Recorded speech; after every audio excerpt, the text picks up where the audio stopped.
How are you, David? Hi. Hi, I am happy and excited to meet you. Likewise, likewise. I'd like to introduce myself formally. My name is Nicolette. I am the creator for the podcast titled You're Worthless. Read that again, the juxtaposition of your very soul. First off, I'd like to say thank you very much for taking the time. I know it's 11 p.m. on your end and it's 12 p.m. for me. So I'm at the advantage here. But again, thank you very much. And I can't wait to learn from you. Okay. So I'd like to read a bit of introduction for our listeners, and then we can get right into the conversation. So, hello, everyone. Welcome to another episode of Your Worthless podcast. Today, we have the distinct pleasure of introducing a guest who is not only a powerhouse in the world of digital creation and content strategy, but also a celebrated gospel recording artist and educator. Joining us today is none other than David Griffiths, also known as David the Digital Creator. David is a name that resonates with over 1.5 million followers across social media platforms. His journey is a testament of the transformative power of faith, perseverance, and strategic content creation. From his roots as a dedicated church member and small group fellowship leader to becoming a sought after coach and mentor in the digital space, David has continually pushed the boundaries of what's possible when you combine passion with purpose. In today's episode, David will share insights into how he has managed to build such a large and engaged following, the strategies he uses to simplify content creation, and the ways in which faith has played a central role in his journey. Now, whether you're a seasoned entrepreneur or someone just starting out, David's wisdom and experience are sure to provide valuable takeaways that you can apply to your own life and business. Wow. Welcome, David. Welcome. Okay. Before we go into the serious side of things, right? Can you share with us what was it like growing up as a David Griffiths? What was it like growing up as a David Griffiths? Wow. Well, it was always being introduced to new environments where I was different. Yeah. So my dad was a professor and a pastor, and he was actually often the first African American. So he was the first African American head of the English department at La Sierra University, first African American dean of the graduate school. So I was different places. I was always enjoying being a unicorn, as it were. And it was great because I got to meet different people of different cultures, and that became the norm for me. So it was helpful. Now, okay, can you share your journey on YouTube and the challenges you faced? Okay. Well, once upon a time, I was a gospel recording artist, and I was told that it was important if you were an independent artist and you wanted to try to grow and have a substantial career, you needed to develop a following. And when I first started, they said you needed to get an email list. But then it migrated into you need to get social media followers. Naturally, that Yeah. And so YouTube was a place that was recommended. And so for 13 years, I really tried to grow on YouTube, but I only had a little over 100 followers for all those years of trying. and that's over the course of how many years? Like So only 100. 13 years, 13, No way. yeah. Okay, okay. So I was depressed and I get that's Okay. at the end of the story. Relatable. Relate. Yeah. Yeah. Yeah. So an interesting thing happened when the pandemic occurred. One of my high school buddies, Jeff Vargas, he decided to do he called it dudes chat. He decided to have a Zoom for like several of us guys that went to school together to kind of encourage each other, especially because at that time everything was shut down. So we couldn't do a lot. So just get together and have a Zoom. So on the first dudes chat, one of our friends, Kevin, his mother had just died. And so he asked me if I would sing a hymn every morning on Facebook to help him get over the loss of his mother. So at the time when he asked, I hadn't really been doing a lot. I had gotten depressed. I wasn't happy with all the things that were going on in my life. And so when I got this invitation, I really felt that it was very special and it was an opportunity for me to share what I had with someone who was in need. So I started singing every morning. And I realized very soon that Kevin would be happy, but nobody besides Kevin who didn't know me would ever discover what I was doing. Yeah. If I had a budget that I could pay, I could um, get some boost ads or something on Facebook, but I didn't have a budget for that. So I did some research and I found that famous entrepreneur Gary Vaynerchuk, Gary V, he said the best place for business to grow organically was on TikTok.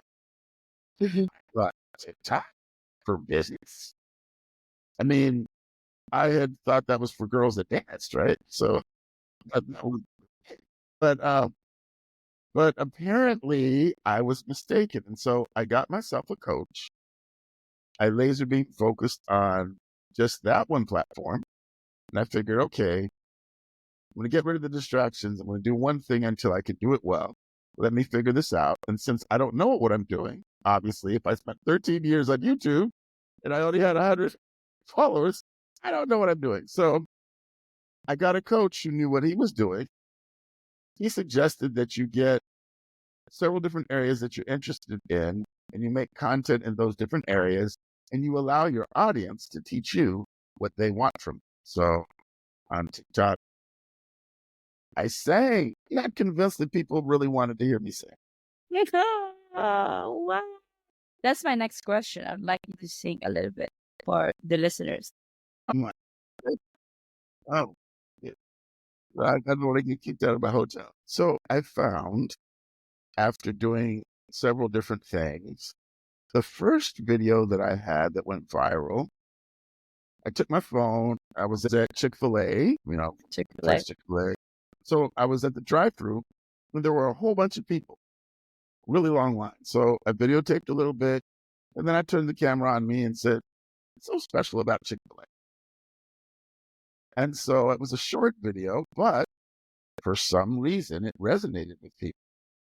So I had like 17,000 views and not very long. And so I learned an important lesson that our audience should pay attention to.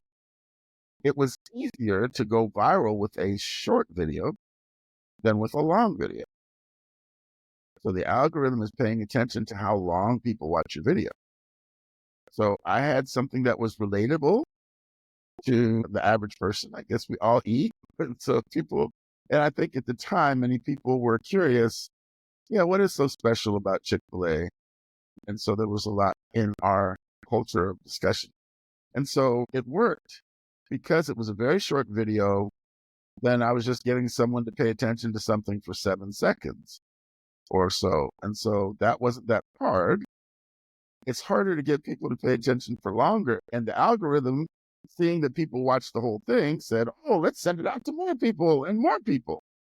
So that was the first lesson learned. But I did several different kinds of content. And interestingly enough, when I prayed for people, that was one of the things that I did when I sang a hymn in the morning.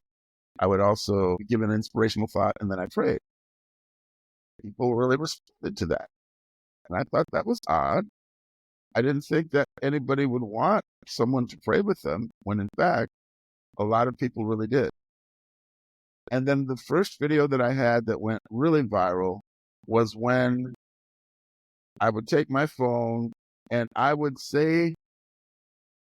talk to the phone in the way that I wish someone would talk to me to say encouraging things, right? So, like, in this case, I said, hey, wait, don't scroll. Don't quit. Don't quit. So I talked about why you shouldn't quit and said things from my heart. And at the end, I said, that's it. No, where is it? No, that's all. That video had over 1 million views.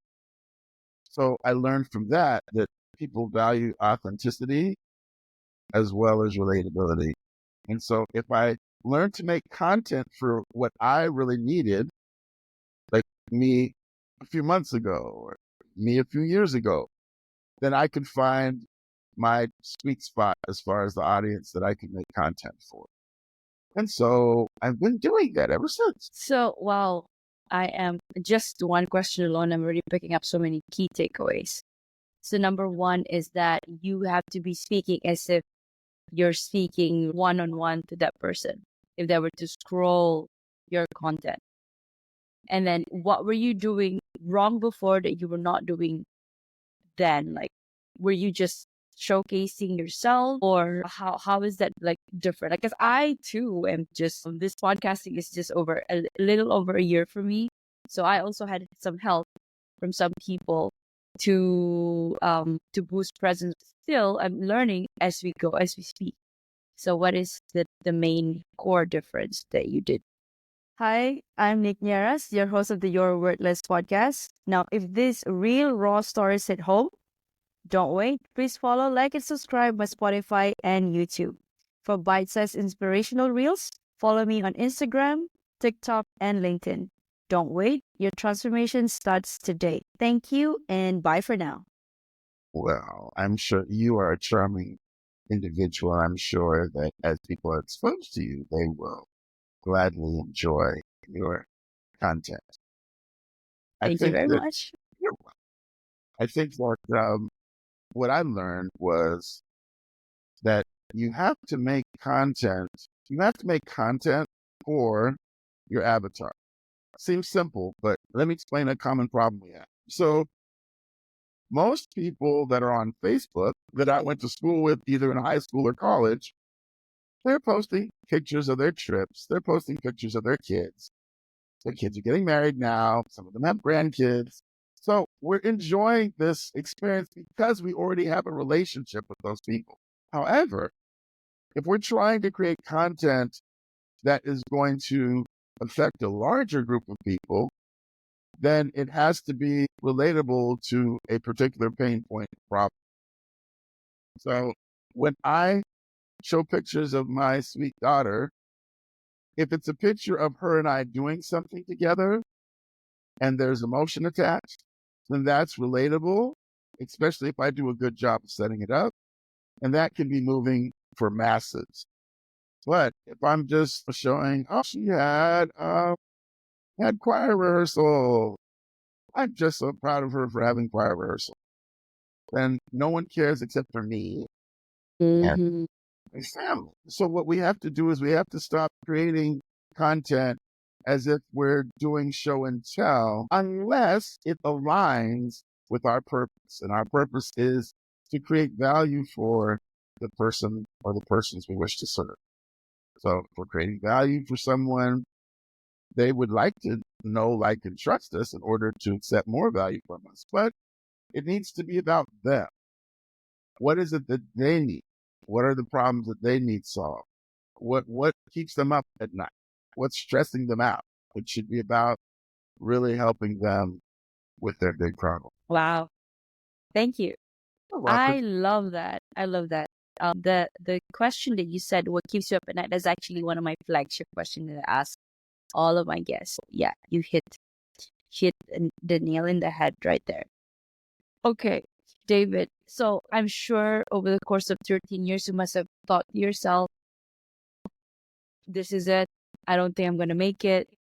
And you had self-doubts every day, right? I don't know if every day or how often you feel that way. So how did that period of self-doubt, lack of self-confidence, or maybe imposter syndrome even impact your content creation? And what steps did you take to overcome it? Sorry. It's still a work in progress. It's still a work in progress. Okay. Same. Right. So I guess I can call her my friend. I have this wonderful friend she's a life coach and a public speaker, Dr. Kristen Guillory. So a few weeks ago, we hadn't talked in almost 2 years. And so she said, hey, well, let's reconnect. So We had a Zoom and talked for an hour and a half, I think. And one of the things I said to her was, I struggle with self-doubt. What can I do to fix that? And it's the oddest thing because I can logically tell you, like, I did this wonderful thing. So you would think David did this wonderful thing. He should feel good about himself. Yeah. Logically, I understand. So let me pick something like, okay, like when I was younger, I wanted to dunk a basketball. So, once I was able to jump high enough and dunk, oh, that was great, Dave. You can dunk a basketball. Okay, well, you should feel wonderful. But then somehow I have an older brother who is shorter than I am, but when he jumps, he floats through the air. So when I jump, it's not as pretty as when he jumps. When he jumps, it's like a work of art. He's just floating. Yeah, It's just magic. yeah. He's doing all these cool things. I'm like, wow, why can't I do it like that? And so, what do they say? Comparison is the thief of joy. Um, yeah. So Yes. somehow it doesn't matter. There's several. I could go on and list cool things that have happened to me in my life, but for some reason, even after cool thing 7 happens, I still struggle with feeling good. So my friend, Dr. Guillory said, David, I think you need to practice both self-love and self-care. So I'm sharing her advice to me so it could help someone in your audience, or even you if it's ever your experience. She Thank said, you. you're welcome. She said, David, I want you every morning to talk to yourself in the mirror. Now, you remember in my story, I just shared with you how I created a TikTok of me talking to the phone as if talking to myself, what I wish to hear. Yeah. This is so fascinating because she didn't know that that's part of my secret sauce that helped me to be successful online as a content creator. But she was saying, in essence, for me to do the same kind of thing, but go in the mirror and talk to myself and express love towards myself. David, I love you. I love the way you care deeply about people, David. David, I love the way that you're so passionate about delighting your customers that you will sacrifice where others don't just to make sure that they're okay. I love that about you, David. So I realized that I perhaps there are loving people that meant well in my life who spoke critically of me. And so I speak critically of myself even when I don't notice it over and over again. Like looking at my brothers floating through the air and discounting how wonderful it is when I jump high too, right? So what I have to do then is I have to discipline myself to do this activity of showing love for myself. And literally, as part of my faith as a Christian, I've always looked at sacrificing as my way of showing love to others and to God. But in reality, there's a part where you have to show love for yourself that I never took seriously. But I realized, well, David, if you have this ground zero that you keep coming back to, where you have the self-doubt, maybe you need to start on a regular basis demonstrating self-love and self-care. And so today is a great example. Today is a day when I did some things just for me. And I feel so much better because of that. So you're getting the benefit of me having had a day where I showed myself self-care. I had a manicure, pedicure, and I feel so much better. I was very frazzled. I'm here in New York visiting family. I was very frazzled, but now I'm not.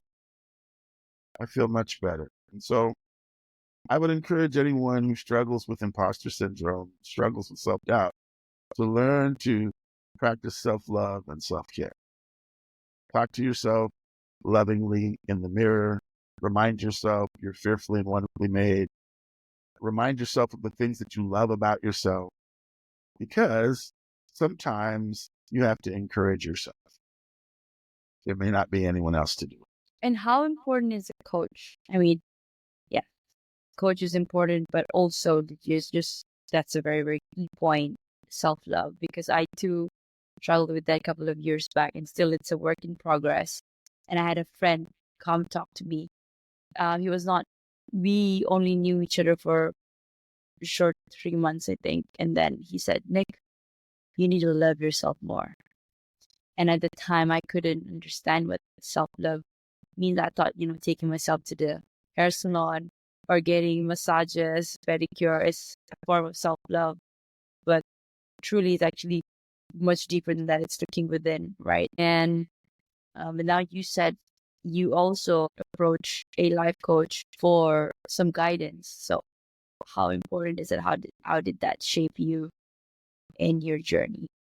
So let me say this. First of all, I played sports, played basketball in high school. So my freshman year, I tried out. I didn't make the team. My best friend at the time made fun of me. Are you still friends with him or her? We're acquaintances. And so interesting thing, I went to basketball camp and interesting, I went to basketball camp and at basketball camp, I got coached. I got strategies from people who were actually doing what it is that I want to do. And so when I came back and then I tried out, I actually not only made the junior varsity team my sophomore year, but I also made the varsity team. I ended up playing with the varsity as well. So by getting coaching, I was able to elevate my game. So in like manner, because I got a coach who already understood how to be successful on social media, particularly at the time, with TikTok, then he was able to give me advice and help me to go further faster. And I now am a coach to help others in the same way because I know how valuable that is. And literally, you don't want to waste time. I love figuring things out. However, what would life be like if I'd gotten a coach the first time I was on social media? Wow, I can imagine my life would be very different, right? Because so for 13 years, I didn't know what I was doing and I didn't get help from a coach. And so I ended up creating content that was really more about me than it was about a group of people that I wanted to serve. And so, there's some relatives of mine, maybe some friends from the different schools that I attended who were curious about David. And maybe some of them liked the song I wrote. So when I did a live recording in 2012, and so when I posted some of the videos from the live recording, well, there were those people who sang in the choir or who liked music that would follow me, but it wasn't a lot of people because I wasn't focused on creating content for a particular group of people. So it's so important to get a coach because a coach will help you not to make that mistake that I was making. Thank you. And this is why they need to get you as a coach. Yay! Yay! Okay. So, what are some common mistakes people make when trying to gain attention online, and how can they avoid them? I think we did talk about this, but then you can Yes, list sub three that's mistakes. that's a good question. So I will say this because I've studied a lot of different creators on my journey. I've noticed there's a few who disappeared. And I remember one of my favorites, she took a sabbatical and she came back. And her name is Vanessa Lau. And she has wonderful content and she's brilliant. I love the fact I can go to her content and she has a well thought out process. When she teaches something, it's very thorough. So I I can tell people, hey, go check out Vanessa Lau's content and know they're going to get really powerful content. However, it's very easy to create something because of your perceptions of what's expected. So what is it the algorithm wants? So let me give the algorithm what it wants. Well, you can end up doing something because of expectations of others or your perception of what an algorithm wants, but it not be authentically you. So Yeah. the problem is, what happens if you get really good at that? Then you're going to end up creating content that you don't really care about because you're trying to be popular. There was a Oh, group, isn't that horrible? There was a group called To the Extreme, and they wrote a very beautiful song called More Than Words Can Say. It's really pretty. If my voice were in shape and it weren't, I love full. that song. Yeah, okay. It's a pretty song. I think it sold 7 million. And unfortunately, it was as beautiful as it was and as much of a hit as it was actually a bad thing. A bad thing? Well, yeah, it was a bad thing because their music, if you went to buy one of their albums, it didn't sound like that hit. It was so and so unfortunately, if you love that ballad and then you wanted to go get their project, you wouldn't get but one song that was like the ballad. So that danger of you doing something, and I'm not suggesting that they just did that because they wanted to be popular. I think they probably someone decided to express their love through a wonderful ballad, and it was great. Unfortunately, because of their audience and what their audience was used to, they became famous for something that didn't align with who they really were. And it Which was, is that rock. yeah. And so, likewise, if we try to become famous by becoming something that we're not, it's bad news because then when we become ourselves, oh, well, people aren't really interested in us, right? Because we became something that we're not. So I encourage people to be authentic. That's the biggest mistake that I see people making is trying to be something that you're not. So let me give an example, a winning example of imitation. And so I just must like you or something. I'm giving you my secret sauce today. One of the things that is very helpful in your journey is for you to do research in your particular vertical. Excuse me. I think there must be somebody at the door. Can you just give me? Yeah. Okay. Yes. I will edit this out from the interview, but yeah. Or maybe we could keep it, right? Hey, it's okay. I kept some of my, funny moments with my guests. Okay, we'll keep it. Yes, sorry, David, you were saying. So, secret sauce. So, Uh-huh. what is it that you desire to be known for? Becoming a podcast host was a natural extension of my second act. And after spending 15 years in the corporate world, I've transitioned to helping individuals overcome challenges like navigating tough relationships, career burnout, and aligning their mission with their soul's calling. By certifying as an RTT hypnotherapist and a lifestyle coach, I've made it my mission to empower people to recreate the life they deserve and building a supportive community through my podcast. Now, let me ask, are you facing challenges like struggling to reprogram your mind to attract wealth, weight issues that feel like a constant yo-yo, insomnia or restless nights from daily worries, or just a lack of confidence in public speaking? If the answer is yes, visit www.thenicknarasholisticlifestyle.com and grab a free hypnosis audio of these common struggles. It's a sneak peek into how my coaching works. Are you feeling shy? Don't be, because I'm as real as it gets. Let's connect on Instagram and LinkedIn and start your transformation today. I'm going to, make it relate to you. Right. Wow. That I am as authentic as it gets and I'm as real as it gets. And it's okay to fail often. But as long as you're failing forward, you're making progress. Okay, so are you a mindset coach? Is this the big? Yeah, a lifestyle coach and a hypnotherapist as well. So, thank you. You're welcome. If I be you, I would Okay. then go look at people who I admire, and I would go on their page, and I would go try to find the 5 top performing short form videos, either on their IG or on TikTok, YouTube Shorts. And I would create a spreadsheet, and you can either put the link or you can go ahead and, there's software, there are websites that rip them for you. But take those 5 write the analytic stuff, like number of views, number of likes, number of comments beside them.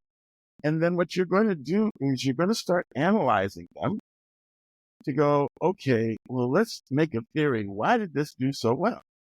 Mm-hmm. Was it because of, here's something strange. Was it because they used a popular song in the background? So trending music is a tool that people have used to make their content go viral. Was it because it was something that was quick paced? So, okay, so they had jump cuts every 2 seconds. So is that why it did well? But I want you to go ahead and make your theory as to why you think it did well. And then do that for several other people in your particular vertical. And then pick one of those videos. There's a longer process, but I don't want to bore you and your audience. So pick one of those videos and then create your version of it. Create your version of it.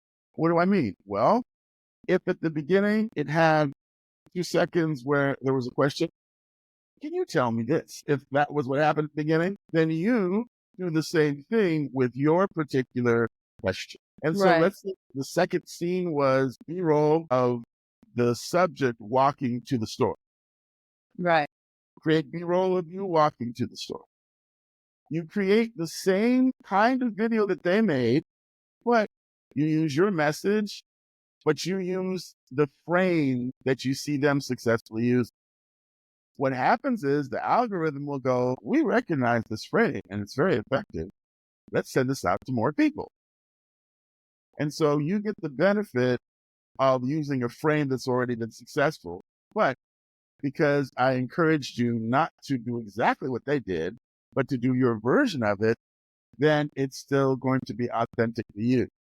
This is how we're not being fake, but we're learning techniques to allow our authentic self to be more effective.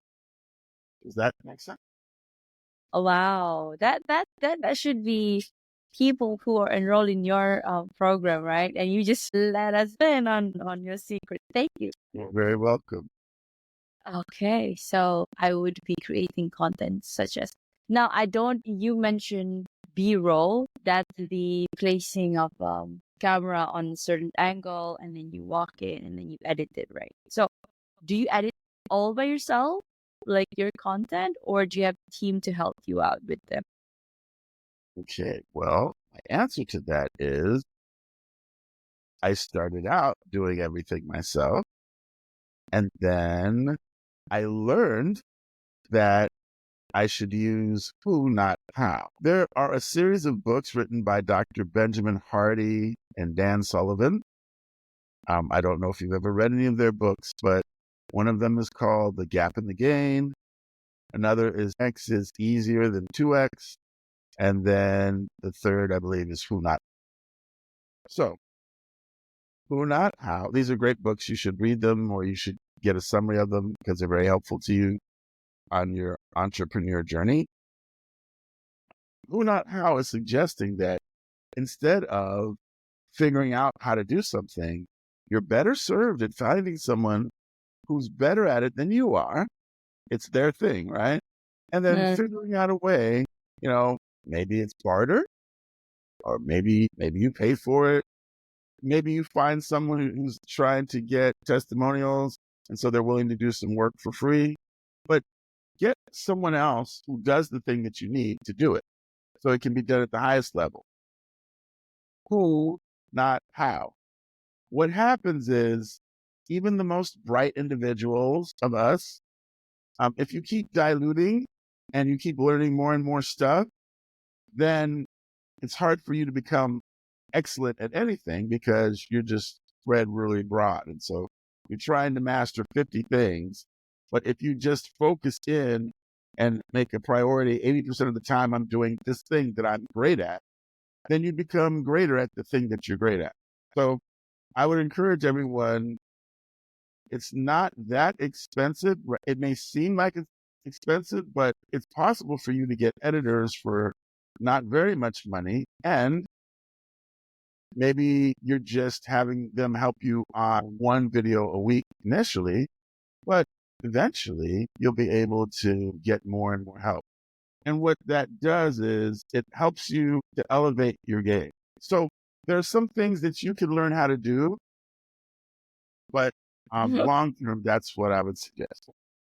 I totally agree with that. I remember Steve Jobs saying, hire somebody smarter than you to, if you're an if you are not an engineer and you need somebody to work on a tool or a device that you're trying to make, hire somebody that's good at that rather than you spending hours in front of Coursera or Udemy. Learn. Okay. Thank you for that, David. Can you describe the mindset shift that were essential for you to move from obscurity to meaningful connections online? That literally, if I made it about, well, so first step is I am not going to show up just to be popular. I'm going to get clarity on who I am, who it is that I serve, how it is that I serve them, what's my unique offering, and what's the problem that I solve. And then once I'm getting clear on how it is that I want to, it's funny because you have to remind yourself of this at different points. I'm having to remind myself of this now because many successful entrepreneurs, Alex Hormozy is one of them, who will say, if Yeah, you haven't, Alex yes, he's great. So and if you have, Layla. Yeah. yes, I love her too. If you haven't reached $1 million in revenue, you should focus in on one avatar, one offer, one platform. What happens is it's very easy to get shiny object syndrome, right? And something new happens. So, wow, there's this new way to get clients. Oh, really? I want to read about it. Okay. Wow, let me try it out. Well, hold on. I thought you were mastering the first way that you learned. Yeah, I was, but that's boring. This new one's much more exciting. But what happens is over and over again, every couple months, there's some new way coming out. And then you end up not mastering any of the ways because you keep thinking there's some new shiny object that's going to do what you need done. When in fact, perfecting any of the options would have been better than jumping around. Yeah. So we have to guard the mind. A growth mindset is wonderful. We just have to guard against getting distracted, trying too many different things at once. We need to laser beam focus, figure out what's the most important thing, and then have everything aligned to the most important thing. And to be dogmatic about it, because when you do, that's when you get astronomical results. I would post and hardly see any progress for, 35 days. Then I'd see a little something and then hardly anything else. Then maybe day 62, all of a sudden I went viral. If I gave up at day Wow. 47, I would have Exactly. never gone viral. So you have to make a commitment that you're going to go through the process, right? Because if you don't, then when things get hard, you quit right before you would have seen your success and your breakthrough. Mhm. Okay.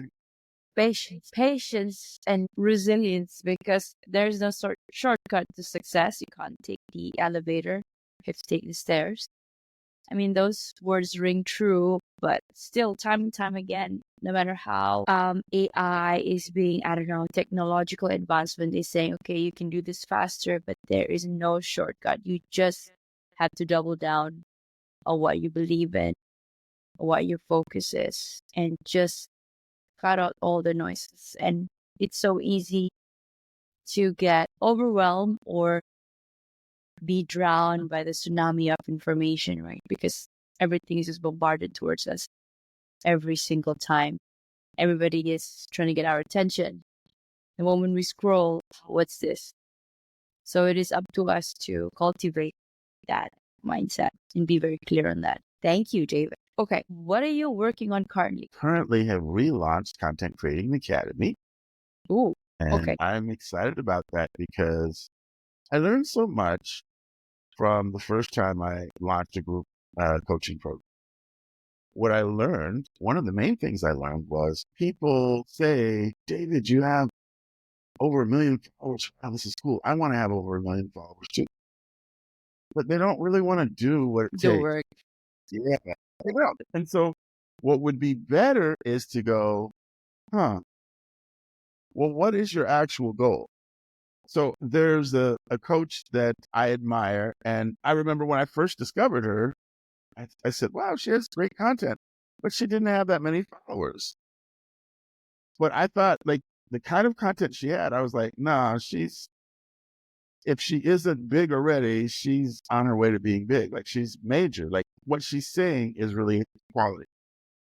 Well, I ended up going to one of her workshops, and then ended up joining one of her communities later on. But she was saying that she was going to Florida to ClickFunnels event. I don't know if you're familiar with ClickFunnels, Mm-hmm. but okay. So Russell Brunson's software that allows you to build funnels, they have this Wow. annual event, and she was going to be receiving the 2 Comma Club Award, which means, Wow. well, they sold at least $1 million. Yeah. So, but here it is, I have maybe 20 times as many followers as she does online, but she generated over $1 million from one follower and I didn't. So with that in mind, just you can have a 6-figure business and not have 1,000 followers. And so Oh, I love that. it's so important to focus on what really matters. Because when we chase, I don't like the term vanity metrics. However, I get it. I get why people say don't chase vanity metrics. I don't, I like having the followers that I have. I like the comments and the likes and the shares. But if you have a business, you have to like those other things, but you have to like the dollars that you have brought in. Because if not, then you have a time consuming hobby and not a business. That is so true. Time consuming hobby and not business. Because you want to take yourself away from the business and have it run on itself while you're away on a holiday, right? And Yeah, I want to be like the you. systems are all in place, and there are people, there's some helping you around while you go and live out your whatever it is that you wanna do, because that's the whole point of starting out a business in the first place. Moving, at least for me, moving from a 9 to 5 to an entrepreneur. So yeah, thank you. Thank you for that, David. Okay, we're gonna pivot to a self-worth question before we close it off. Um, Now the question for you: how do you personally define self-worth, and what practices have you found effective in maintaining a healthy sense of? Find self-worth. Mhm. It's a work in progress, but let me see if I can answer your question this way. I've been watching several high performing individuals on their podcasts, some who are authors, and I watched several of them admit that they got to the goal that they thought was the thing. And then they realized, wow, I'm here. How come I still feel like crap? Yeah, Nice. Yes, I got it. yeah. But They they had leveraged how they felt about themselves to cause themselves to work harder and often smarter than their neighbors. And yet when they got the results, they weren't happy. So self-worth is when you actually understand that you are special. You have worth. You are beautiful. You are worthy of love and respect without you doing anything else. And if you want to leverage your feelings of self-doubt to do astronomical things, hey, I've done it and I've seen other famous people do it. But just realize at the end of that journey, you're still going to have to go back and learn how to love yourself. wow, that's amazing. What is your heart's greatest wish? My heart's greatest wish, you want my selfish greatest wish? Mm-hmm. Yeah.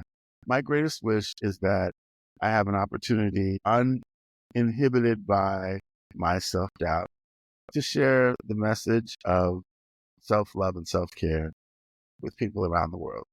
Because I really feel that is what I am made for. That's my wish. And I felt that. David, you are truly wonderful. I don't have any words for this right now. You are just um I always believe in the term or the word or the sentence, Don't look at the messenger, look at the message. Right now, I feel like God is speaking to me through you.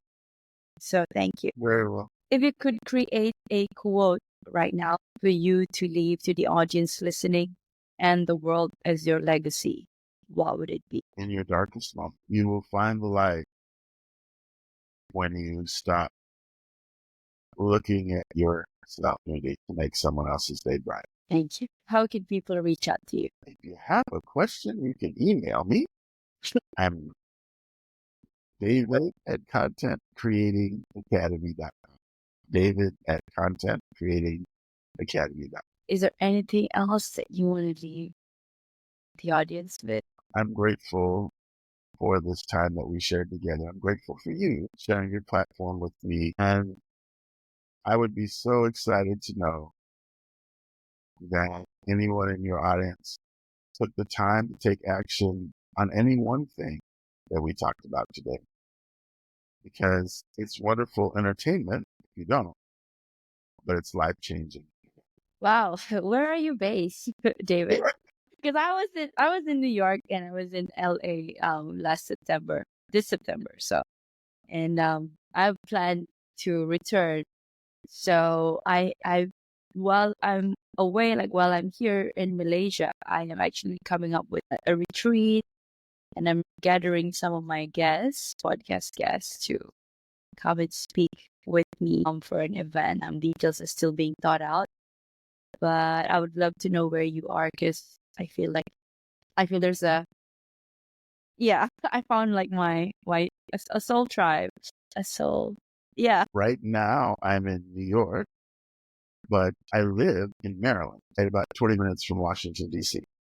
Okay. Right. So I haven't explored the other parts of the States, but I know Boston is about 4 hours from New York, and Maryland. Okay, but we'll figure it out. Yeah, we'll definitely figure it out.